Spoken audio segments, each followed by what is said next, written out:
Dengiz boyida bir heykeltıraş taşni oyvatqanda quyosh uni chiqib nihoyat bearom qilibdi. U o'z holiga shikoyat qilib, "Kashki quyosh bo'lib qolsam-chu" deb vaysabdi. Xudo uning zarini anglab, quyoshga aylantirib qo'yibdi. Ammo bulutlar uning oldini to'sibdi. Bu qitim u bir bulut bo'lishni orzu qilibdi. Xudo uning bu tilkinini qabul qilibdi. Bu qitim shamol uni aromida qo'ymay, u yoq bu yoqqa uchirib, bo'zaq qilibdi.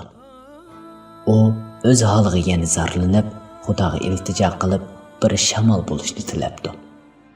Xudo uning nolizarini anglab, bu tilkinini qabul qilib, uni shamolga aylantiribdi.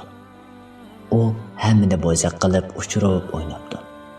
Ammo hech qanday qilib Qur'on toshni uchira olmay bearom bo'libdi. Tosh bo'lg'isi kepti. Xudo uning bu tilkinini qabul qilibdi. U bir kuni zahar qattiq bir og'riq bilan ko'zini ichib qarg'idek bo'lsa, bir peqir heykeltirash uni uyuvatgan ekan.